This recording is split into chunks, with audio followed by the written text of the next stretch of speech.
defense and civilian decision makers in the space domain are thinking through the future of their operations, from workforce to budgets to tools and beyond.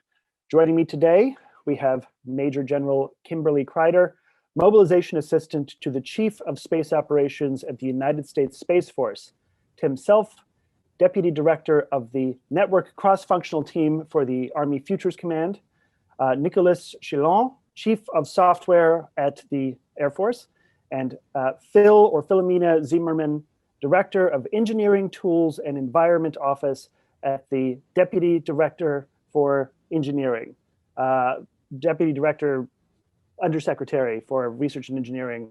Thank you all for joining me today.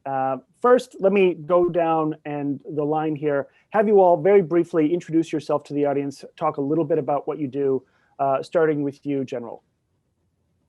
Thank you, Patrick. Thanks everybody for having us here today. It really is a great opportunity for the Space Force to be here with you.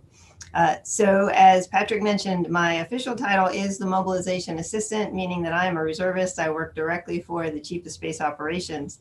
But these days, I'm spending all of my time supporting the Space Force, the Chief, in the stand-up of the Chief Technology Innovation Office, which is where we are centralizing all of our focus on digital transformation across the service, our focus on science and technology planning, our collaboration with the Air Force on IT infrastructure and platform capabilities and data and analytics, as well as our focus on applied analytics and analysis. So the CTIO is the headquarters level function that is responsible for planning all of those activities, strategizing those activities in collaboration with our field commands out at Peterson Air Force Base, the Space Operations Command, and our Space and Missile Center out in LA. It's a pleasure to be here. Thank you so much. Thanks. Let's go to you, Tim. Hey, afternoon, everyone. Again, thanks for having me. Look forward to the opportunity to participate in the panel. As mentioned, I'm the Deputy Director of the Army's Network Cross-Functional Team. We're kind of a small team of experts in areas of acquisition, science and technology, resource management, testing, requirements, and even members of the operational Army community. And our mission is to have a focus on innovation and driving Army modernization, bringing in partnerships from the rest of the Army modernization team, so that we push a modern Army network. And that modern means it's joint enabled, it's coalition enabled, it does everything we need to fight and win the next conflict. Okay, great. Thank you, Nick. Hey, thanks for having me. I'm Nick Shaw. I'm the Chief Software Officer of the Air Force, and I'm also the co-lead of the DoD Enterprise DevSecOps Initiative with DoD CIO and OSD ANS. And my job is to make sure we're moving at a pace of relevance and helping teams move to DevSecOps and Agile and try to remove impediments on their way to do just that at scale. And so we are leading with the Cloud One and Platform One to bring enterprise services for DevSecOps across the DoD. Okay, thank you. Philomena. Hey, thanks everybody for having me here. My job is to work behind the scenes, behind the operational piece, to actually change the way we engineer, build our systems, and what we provide to the warfighter. Not just the end result, but also the digital artifacts that can be used in analysis, mission preparation, rehearsal, etc. I'm the lead for digital engineering for the department. Okay, great. Ladies and gentlemen, we have, as you can see, a very full panel here this afternoon, and we anticipate a brisk, very informal, hopefully enlightening discussion. There is an opportunity for you to submit questions. I don't know how many we're going to be able to get to today. If you have one, please submit it, though. It's just good to have and can help our panelists to know what's on the minds of viewers out there, stakeholders, et cetera, as they think about how to pursue their different missions, objectives, and projects. So use the question tab. We'll try to get to them. I can't make any promises because we've got a great four-person panel here and precious little time. So thank you for joining us. And let's start off, General. In thinking about what all of you have in common and also the future direction of the department, really can't overstate enough the importance of multi-domain command and control, the direction that the department is going with that, all of the work that it's doing right now across the services, that the services are doing individually, and that the department overall is doing. If you're watching from home and you're not sure what that is or what that refers to, basically the Department of Defense has launched on an incredibly ambitious project for really the next 10 years, but it's a process, and you can expect to see some milestones along the way be met, of interlinking all of the different things that it has in space, in the air, in cyberspace, on the ground, on the sea, across all of the departments, across all of those domains, linking them together in kind of a massive network to enable operators and commanders that are possibly engaged in a conflict with a very high-tech, very well-financed adversary, to enable them to use all of the different things on the battlefield in the most effective way possible to basically make warfare much faster and much more effective for our side. So this whole project, you could call it JADC2, Joint All-Domain Command and Control. It's now called CJADC2 in some areas of the Pentagon, to reinforce that it's a combined effort, also bringing in potentially allies across NATO or other partnerships. Huge effort. And we've been watching some progress along those lines. The Air Force has done a number of different experiments this year with what's called the ABMS, Advanced Battle Management System. That's their little contribution to this larger endeavor. And I guess you very recently finished an on-ramp, General Kreider, for the ABMS. Tell us a little bit about what you saw in the third on-ramp, the really big one, and how Space Force in particular is helping to shape the future of this joint all-domain idea. Okay, thanks, Patrick, and thanks for that introduction. You did a good job of kind of laying that out a bit. Just a couple of things to clarify. And oh, by the way, you see me here. I'm at Air Force Research Lab today, calling in to this session because we've been spending some time here the last couple of days talking about all of our research initiatives that the Space Force is embarking upon with the Air Force Research Lab. And you know, Joint All-Domain Command and Control, ABMS, is a critical concept. You know, JADC2 really is a joint concept that all of the services are committed to under the joint staff because it really is about fundamentally how do you get all of the services to be able to interact in this highly integrated all-domain environment where you can effectively command and control capabilities, command and control data from any sensor to support any task that you might need to do. And as Patrick mentioned, the Air Force, the Department of the Air Force, has been launching off on the Advanced Battle Management System capability, essentially a tech stack that brings together data from any sensor, integrating it into a highly integrated technical capability to include networks and platform services and cloud-based services, data environment, applications and AI, all working in concert to provide those commanders the ability to make decisions, leverage information, apply analysis and analytics, and be able to better understand what's happening across any domain to be able to task and maneuver and work within a highly competitive and contested environment. And so the department has been moving out on ABMS. The Air Force and the Space Force, two services within the Department of the Air Force, have been working together through these various on-ramp exercises that Patrick mentioned.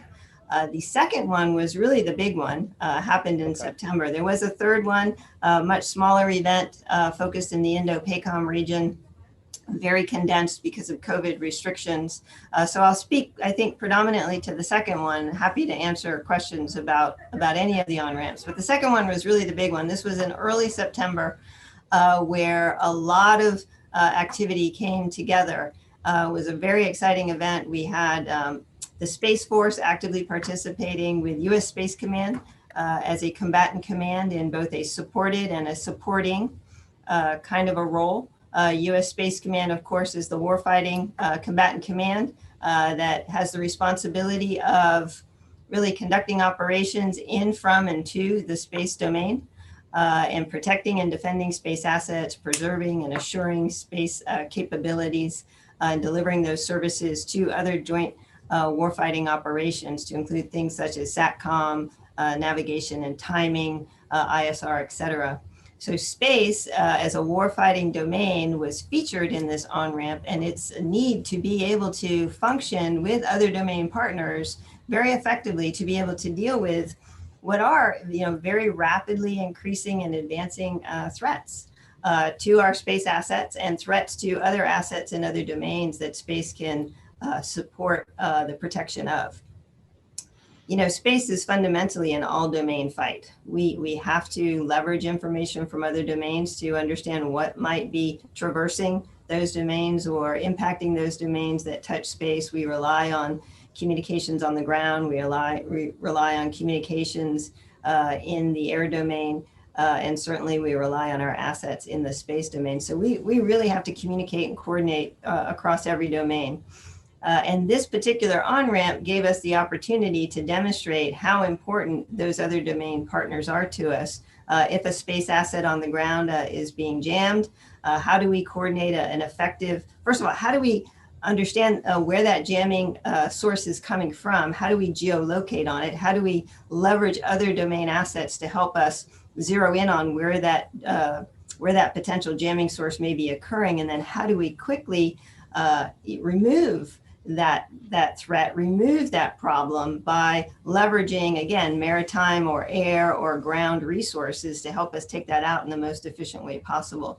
That's what we refer to as supporting the space domain warfighting operation. Is if space is being impacted, how do we leverage other domain assets to support the ability to keep space available and to keep space working very effectively? What we saw in this on-ramp, just in the space example, in that case, was because we could quickly identify threats, pulling data from other domains, we could quickly coordinate with other partners in removing those threats or getting out in front of those threats. We were able to essentially what we refer to as close the kill chain. Any particular threat, we could remove it really in a matter of seconds, which emphasizes how valuable working in this highly integrated joint environment with technologies today that allow us to work very seamlessly in this technical stack in a way that we couldn't, very well previously before, to be able to operate in a much more effective and efficient manner.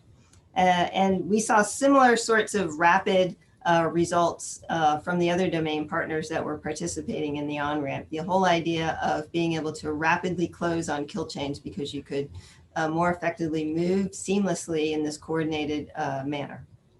Yeah, thank you so much, General. A good point on on-ramp 2, the big one, as they say, the Super Bowl of the on-ramps. Did that on-ramp, and then I'm going to go to Tim talk a little bit about Project Convergence, but did that second on-ramp give you a sense of how much larger the demand signal for space assets is going to be in a more multi-domain type of construct? How much are all of these different services trying to work together across all these demands? How much need are they going to have for space assets compared to what you see today? Well, we've always known that space is a high demand capability set. This on-ramp only reemphasized that. Every operation today depends on space.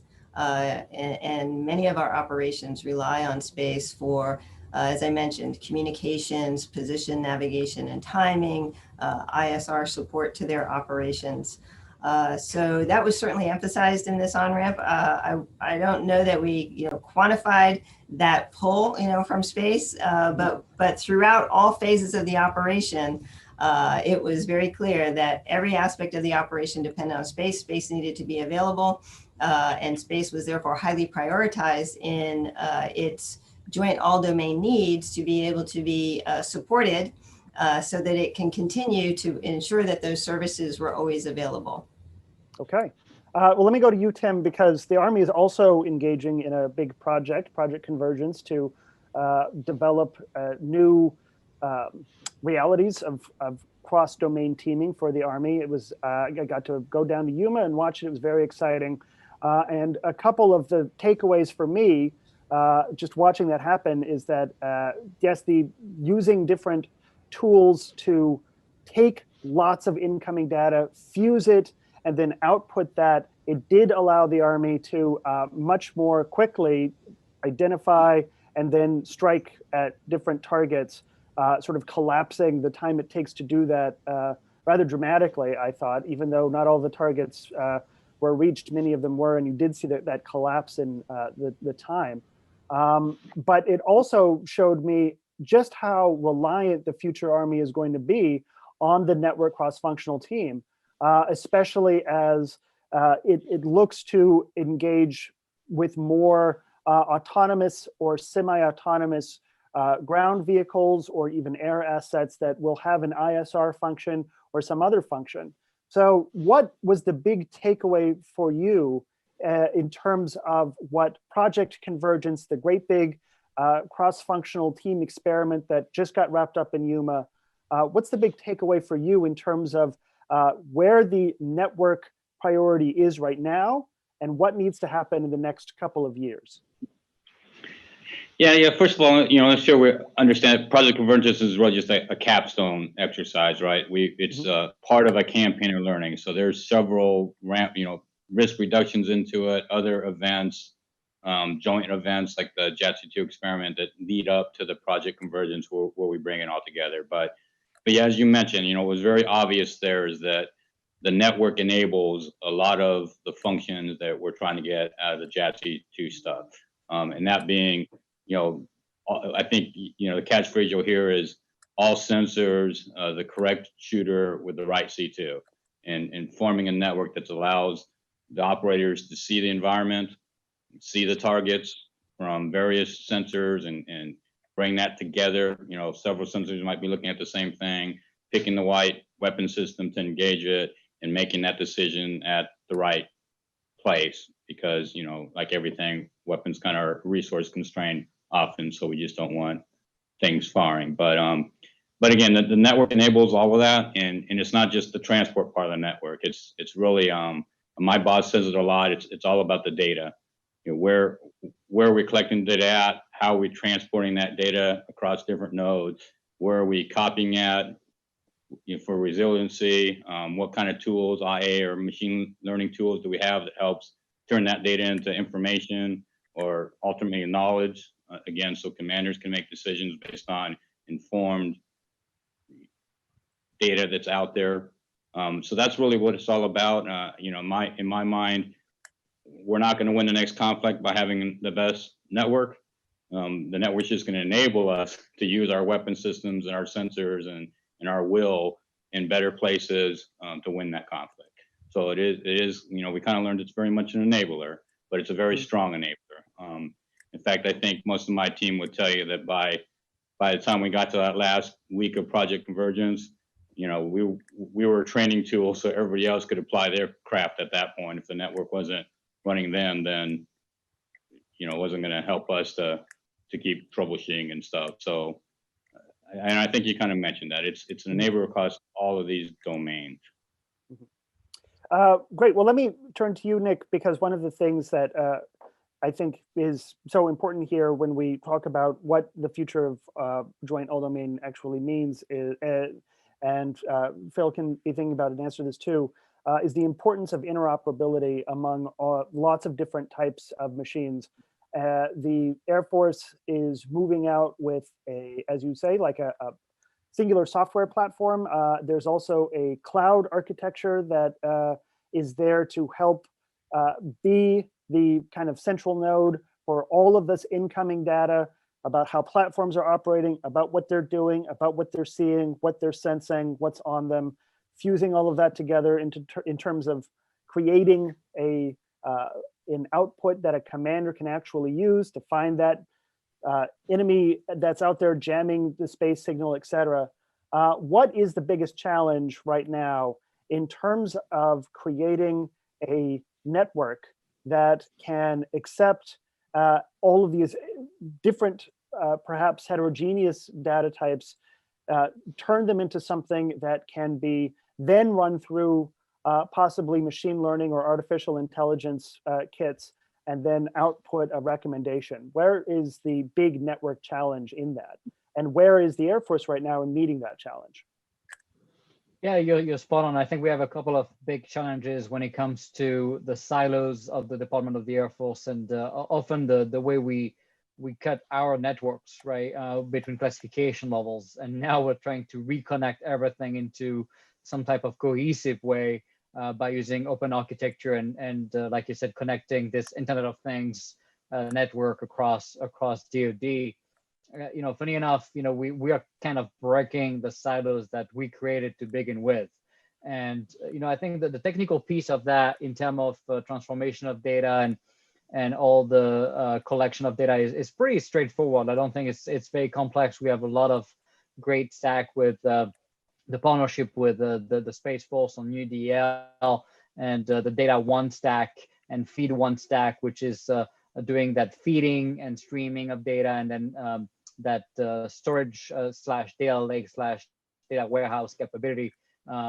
Using a lot of open source tools, I think it's pretty straightforward. I think the biggest issue we're facing is honestly the connectivity piece, even basic networking that it just doesn't scale, very, very small pipes. And then on top of that, you add the issue of classification.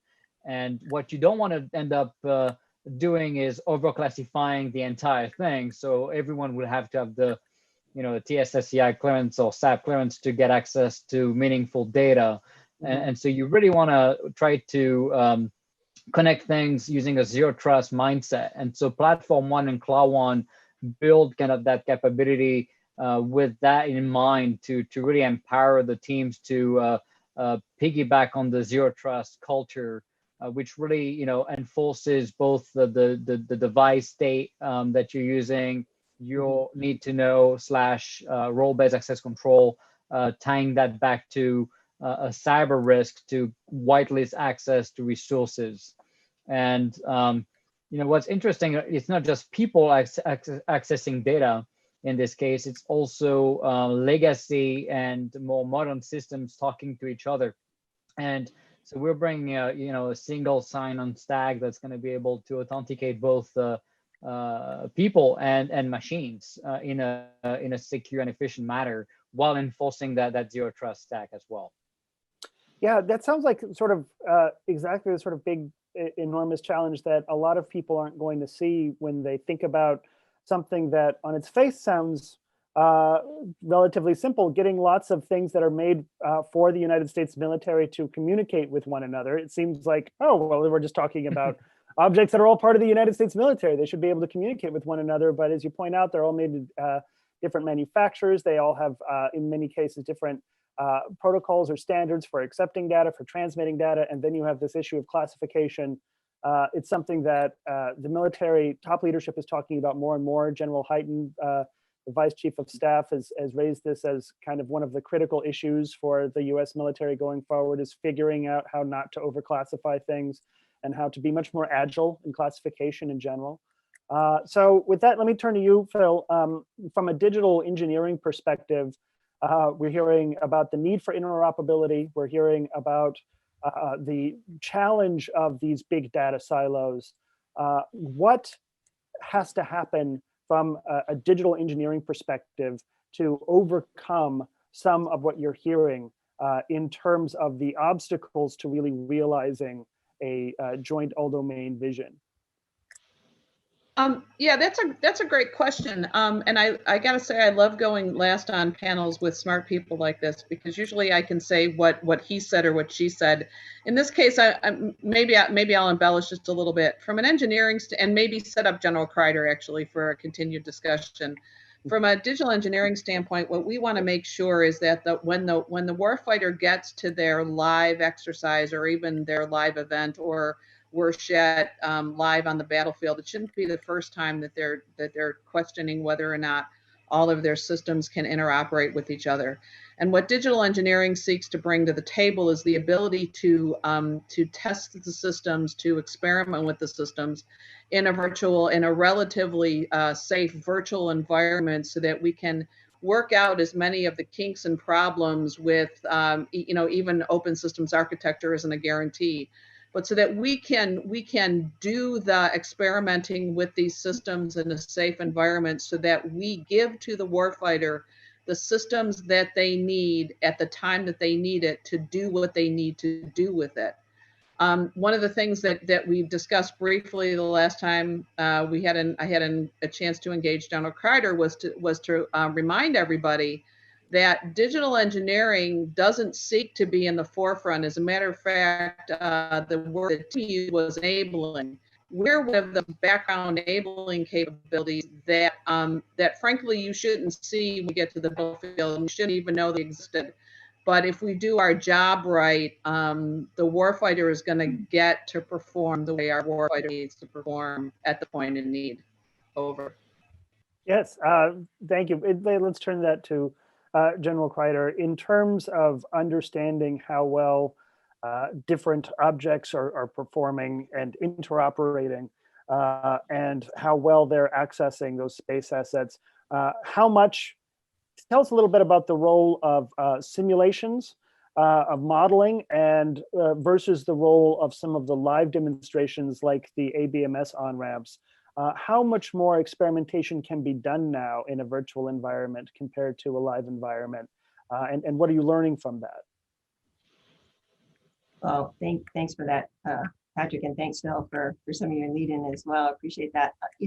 We're not where we want to be yet with digital engineering and with modeling and sim. We've been doing modeling and simulation kinds of things across the services, across the DoD for quite some time. But in terms of a fully integrated environment where we can rapidly apply models and rapidly ingest data and rapidly develop new capabilities on the fly to respond to ever-changing threats and fully model and understand that threat as it evolves and do that all virtually and connected.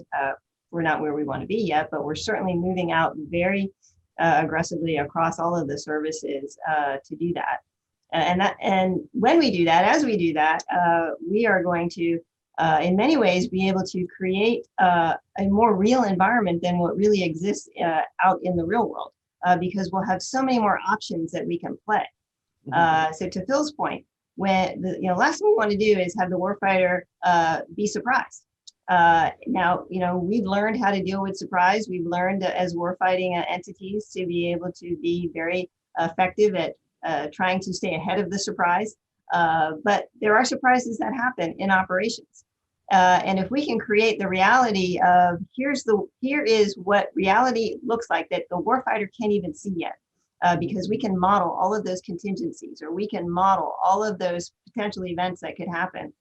And then we could run those models against our systems and against in our testing environments and in our engineering environment, so that we can manage all of the different trades and manage all of the different risks in new and innovative ways.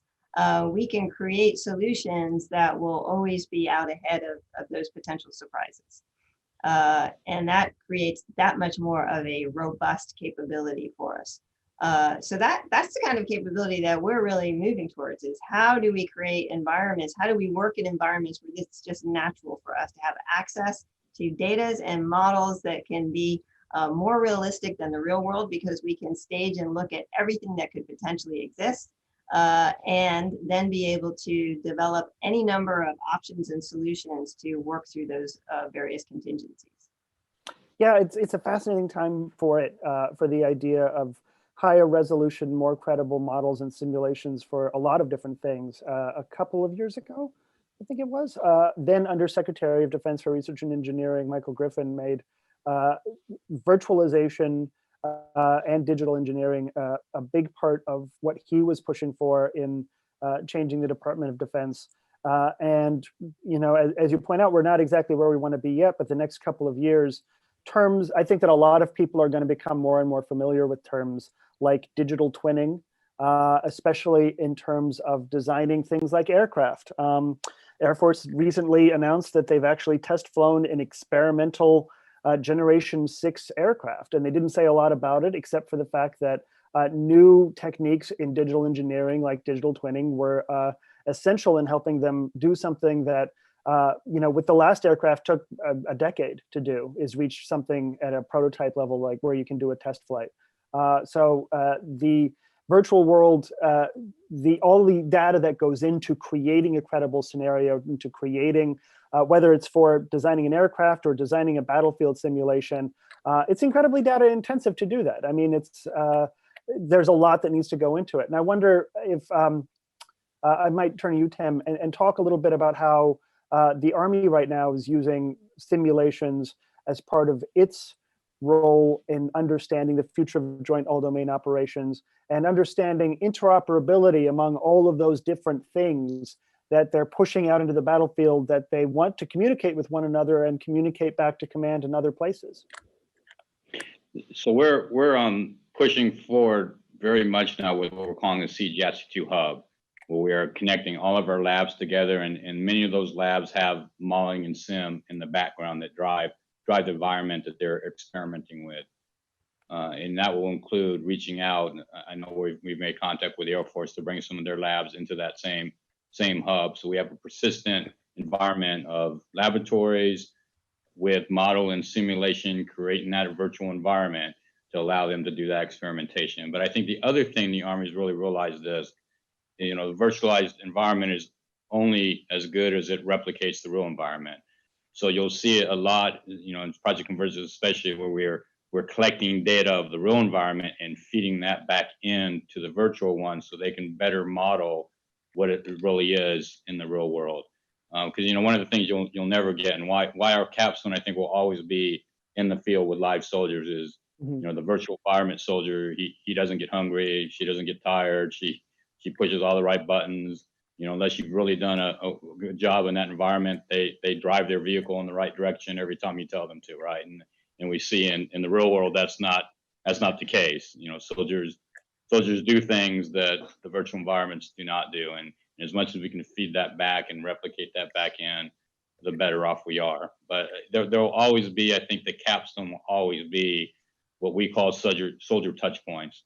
Project Convergence being an example of that, where we put the equipment and the technology in soldiers' hands, and we're doing that a lot sooner now than we have in the past when it comes to traditional acquisition processes. We're putting it in their hands, we're getting their real world feedback, and again, we're coming back and not only adjusting the equipment that we're looking at putting in the field, but we're also adjusting the models and the sims that are helping inform that next cycle. But it's really a cycle back and forth between all those things. Right. Yeah. The soldier touch points are so interesting.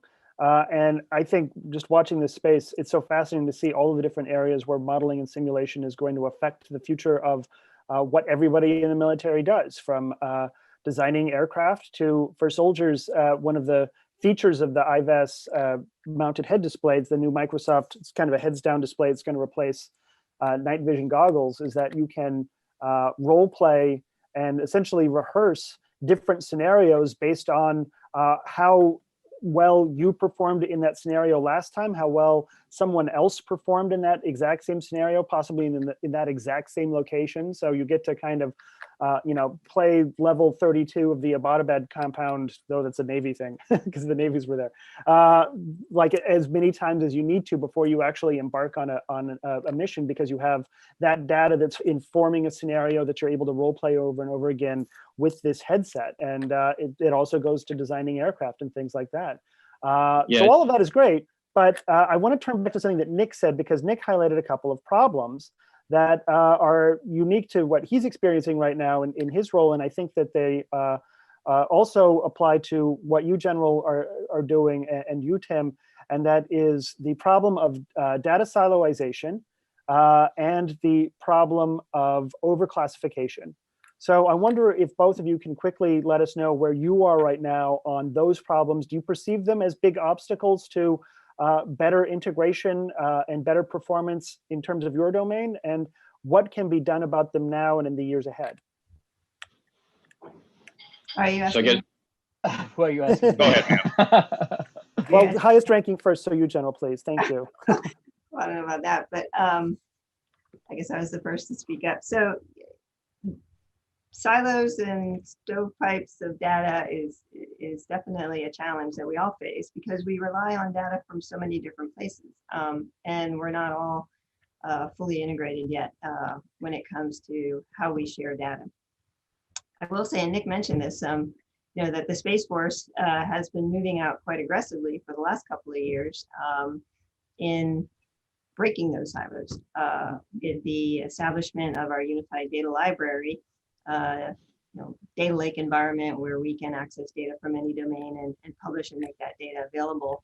And now bringing that forward into ABMS as a key component of Data One, that large data lake, data sharing capability set, adding to it the Feed One capabilities for live streaming to be able to allow users to subscribe to specific data sets is certainly critical to breaking down those silos. It's been important to space for a long time because we have lots of sensors and we have lots of needs to get that data moving around. So breaking through those silos has been kind of the driver for that initiative that now the all domain capability is taking advantage of. But sure, it's an area that we all need to continue to work. We're working now extending Data One out to federate with other data environments. We're talking to the Army about federating with their data environment so that we can share data across large data environments and collaborating closely on those kind of ideas as we look into the future and federating out to continued partnership with the IC community and others for more ways to provide access and break through some of the stovepipes that might exist. Okay, Tim, sorry to cut you off, Tim. Please go ahead. No, it's okay. I think we're approaching it with what we call a data framework approach, and especially in the S&T world. So, the reason some of those silos exist is because people or systems need different data based on their mission. Certainly a fire control system that's calculating a warhead and a trajectory needs something different than a C2 decision about whether I want to engage that target or not, right? So, and you're right, in the past, everybody kind of built their own database to support their mission. So what we're really trying to do is bring those together. And I think there's kind of two approaches to it. One of it would be, let's all fall in all on the same data model. And for various reasons, that's kind of hard to do. Everybody likes their data model. But I think the approach you're seeing in the S&T world is more data mitigation so that the data fabric has access to all those different databases and mitigates the difference or puts it in a form that AI can use, machine learning can use, anybody else can pull. And then that brings in that multi-security domain piece. If we can mitigate the fields of the data and decide which ones are in which security domain and which not, because again, right now we're kind of saying, hey, this whole database is classified at a certain level just based on the whole database. And if we can pull that out into a data fabric and say, well, no, there's really only two fields here that are classified different than what we really need. And how do we control access to just those two fields and let the rest of the data be exposed to the rest of the community that needs it or could use it. And we're seeing that approach. I'm seeing that approach a lot in the S&T world now is again, not try to collapse everybody, but let's try to make sure we can mitigate. And, if somebody has 8 fields to describe that object and someone else has 10, at least we know which ones are the same. And again, which ones are secured higher than others and expose that data to other people and across services also. Yeah. So you bring up artificial intelligence and machine learning, and I have a great sense of how they're playing a role in the future of the Air Force and the Army. And Phil, I wonder if you can talk a little bit about the role of artificial intelligence and machine learning and possibly neural networking in digital engineering in the Defense Department.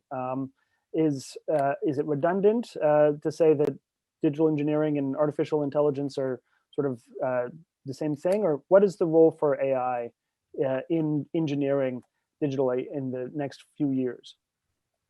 So goal 3 in the digital engineering strategy that you mentioned before talks about technological innovation in our engineering techniques. And on the first way that we're actually embracing artificial intelligence and machine learning is to augment the digital techniques that we have today. And so anything that we can do that would help, for example, a simulation or a model execution to run through all of the different, the multidimensional parameters that it has to create the decision space for decision makers is one obvious example. They are not at odds with each other. As a matter of fact, they are complementary. You can't do AI or machine learning without being digital or computationally based. And frankly, we can't even take advantage of combining those two concepts or those two techniques unless we have the infrastructure of the likes that Nick provides to the Air Force. Neural networks, again, a same sort of thing. It is a complementary technology to the warfighter, to the engineer, to the analyst. And it's all about being digitally based. So they're very much supported by the shift to digital and to rigor in the Department of Defense, but they're also useful technologies that we can bring to bear in the curation of our models and our decision analysis sets. Yeah, interesting, because covering this space, as a journalist, I'm always really attracted to those use cases where an AI in the field, in the hands of a commander, did something miraculous, like for Northcom, predicting potential lack of protective equipment in locations around the country as part of Northcom's COVID response. Like, that's exciting. Or predicting this or that for different commanders, that's exciting. But AI and machine learning actually have a role to play in a lot of the sort of behind the curtain processes that we're talking about here. And Nick, I wonder if you could talk a little bit about that too, because software design, you're creating the spaces virtually for all of these different data to come together to be useful to all of these platforms and to all of these commanders so that it's useful for artificial intelligence. But does AI play a role in what you are currently building and doing? Do you use it as well in designing software within the Air Force? Yeah, absolutely. No, it's a foundational piece of our cyber stack as well. Everything we do on the zero trust and continuous monitoring side is piggybacking on AI machine learning capabilities when it comes to behavior detection and continuous scanning and detection of bad behavior from bad actors. So the platform one stack is 100% based on AI machine learning capabilities that are continuously monitoring the stack. And back to your point on the data piece, right? I think it's very important to understand that obviously collapsing networks is never going to happen. I really like Team's idea of data labeling down to the field level, so we can really understand what is really classified here. And it's funny how often an entire system gets classified only because 2 fields out of thousands are classified, and that's just exactly what creates these silos. And honestly, then we are left having to break those by connecting systems together and try to find ways to mitigate that that problem, which is really not a technology problem. I think we have the technology. It's mostly a policy / risk understanding of declassification, or at least better classification. The same thing with the source code, right? You see teams that classify now, overclassify source code. Even more so when you move to microservices and containers, and you have very small set of people that get access to the entire system, there is less need to classify or overclassify that source code because now you're mitigating that risk by having less people having access to the entire system and only having access to Lego blocks that we call containers. And so really at the end of the day, maybe the system running in production ends up being classified, but the source code very, very rarely needs to be classified, because very, very rarely do we have software source code that is actually using classified techniques. And so that just makes it harder to find talent and find people that we can bring on board, like me, from the commercial side, that can help us move faster together. Fascinating. Yeah, it's an area that again, artificial intelligence is going to change rapidly in the coming years. I read a paper back in 2016 from a data scientist, and he actually figured out an algorithm that would tell you if you took a piece of information and you factored in the number of people that knew about it and the amount of time they would have to restrict that information, you could actually predict how long a secret would stay a secret. And it speaks kind of directly to what you're talking about in terms of the traditional kind of risk-averse approach that the IC and the government has had, and how that risk-averse approach has led to a kind of reactionary overclassification of data, of also different pieces of information. In the years ahead, you'll be able to take theoretically an informed risk approach that will tell you when and how to classify things, if they can be classifications for different purposes or that last different durations, and then that would allow the serving of data and information to different people at different times, and much more rapidly allowing classification to be actually useful rather than kind of reactionary. So I look forward to that. It's a very bright future for many of these things. And with that, I want to thank you all so much for participating in this panel. This was great. Major General Kim Kreider, Tim Self, Nicholas Shillon, Philomena Zimmerman. Really appreciate your taking the time today to talk to all of us about what you do and the future of the digital space in the Department of Defense. I would like to turn it over to Danielle Fayer, publisher of Defense One, and Josh Jackson, Senior Vice President of SAIC's Operations Defense Systems Group. Daniela, over to you.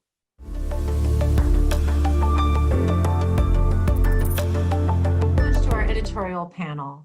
Hi, I'm Daniela Fayer, publisher at Defense One, a division of Government Executive Media Group. And it's my great pleasure to continue the conversation with my guest, Josh Jackson. Josh is Senior Vice President for the Naval Business Unit at SAIC. Josh, welcome and thanks for chatting with me today. Oh, no, my pleasure. Good to be with you. I thought we'd start off, rather than my reading your bio and distinguished credentials, I'd love it if you'd just tell our audience a little bit about yourself, your career, and your current role at SAIC. Sure. So I've lived in Virginia most of my life, so I claim that as home. And we love living near DC, enjoying all that it has to offer, and especially love being close to kind of the action of the government. And that's one of the reasons why I enjoy being supporting the defense industry, which I have most of my career. Making a difference in the lives of citizens and actually making a difference in the security of our country. I've been with SAIC for 18 years, and in that time I've done a wide variety of roles to include running programs that support defense weapon systems, both small and large, as well as running horizontal businesses, which was actually before my most recent one.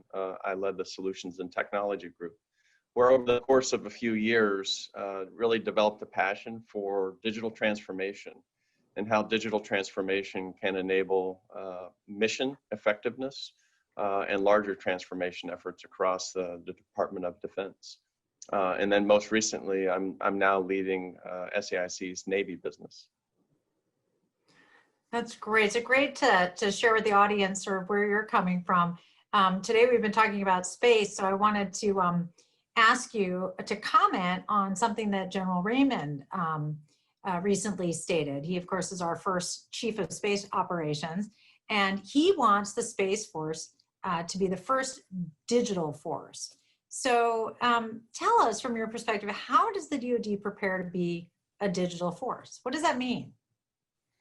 So I think to prepare to be a digital force, and more broadly a digital organization, we have to take a short and a long view simultaneously. So in my mind, the short view, right, is really enabling quick wins, where digital enables what I call micro transformations that save time, money, or enable mission effectiveness, kind of on a small scale. And this is really enabled by empowering teams, right, to experiment with new architectures, new technologies, new organizational constructs or TTPs. And kind of, we have to incentivize them to accelerate that reach kind of to new levels of embracing what digital has to offer. But we also have to take a long view while we're taking that kind of quick win view as well. And that's more complicated, right? But I think it involves having a holistic view of digital transformation at scale.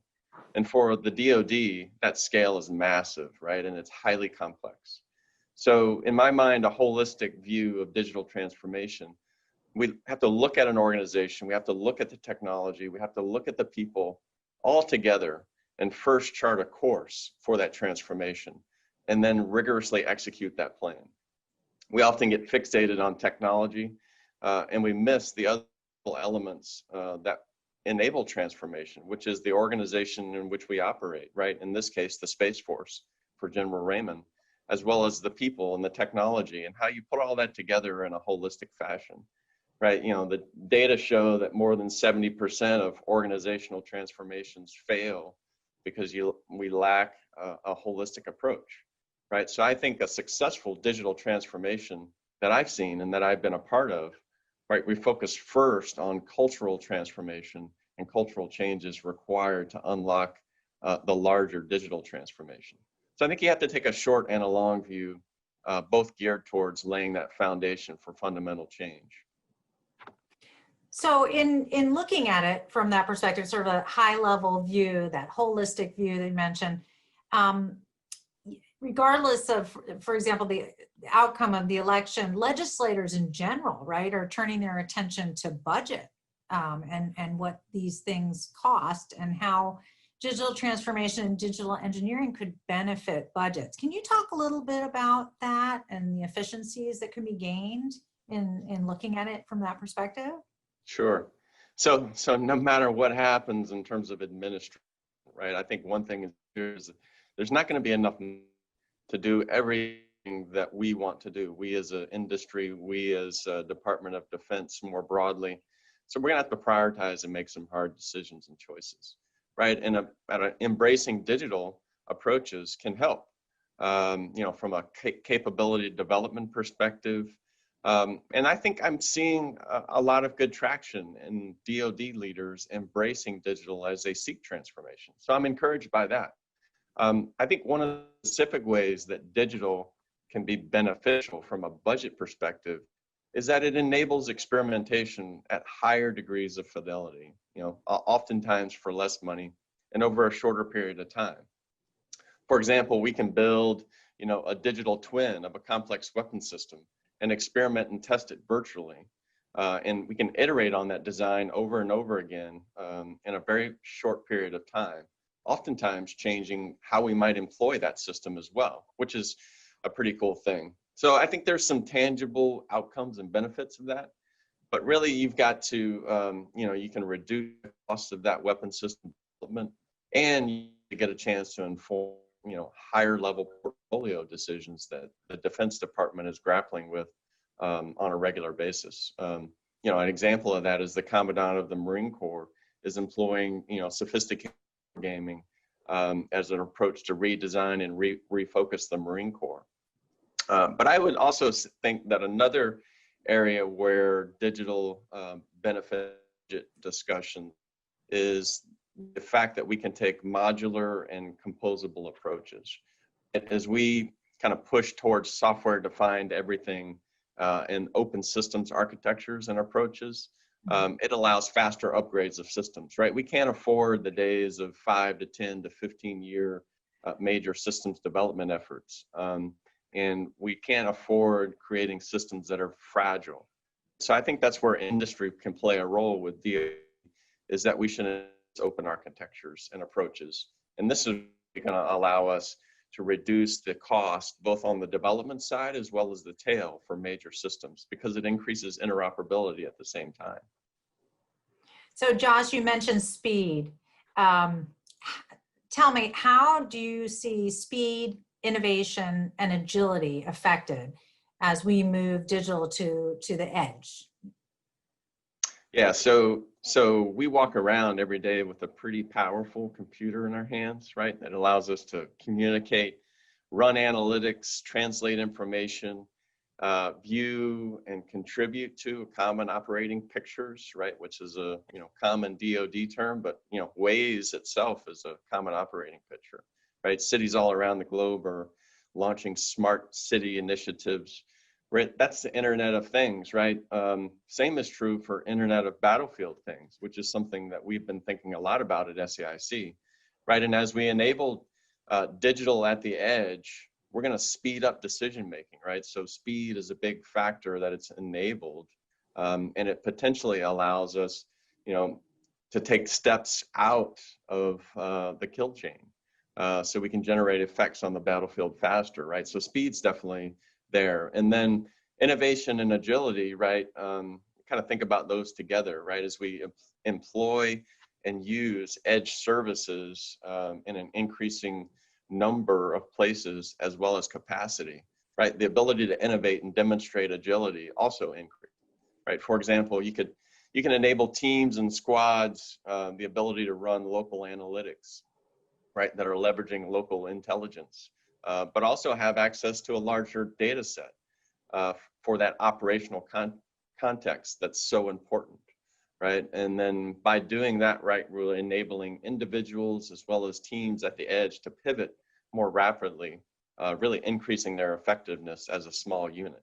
So I think speed and innovation, right, all enable positive things, from edge as the edge comes alive with compute. Kind of the cloud and the fog and edge components all working together. But again, I'd be remiss if I didn't mention, it's not just about the technology, right? You have to be willing to embrace the cultural and organizational and operational changes that are also enabled by digital for it to truly be transformational. Josh, I really appreciate your time today. I think your perspective on all of this has been very interesting to me, and I'm certain to our audience as well. Thank you so much for joining me, and thank you to SAIC for making today's event possible. I hope our audience enjoyed this discussion, and we hope that they will also join us for the next, third, and final installment of the Defense One event series in this underwritten by SAIC, and the next installment will be coming out very soon. So until then, thanks again.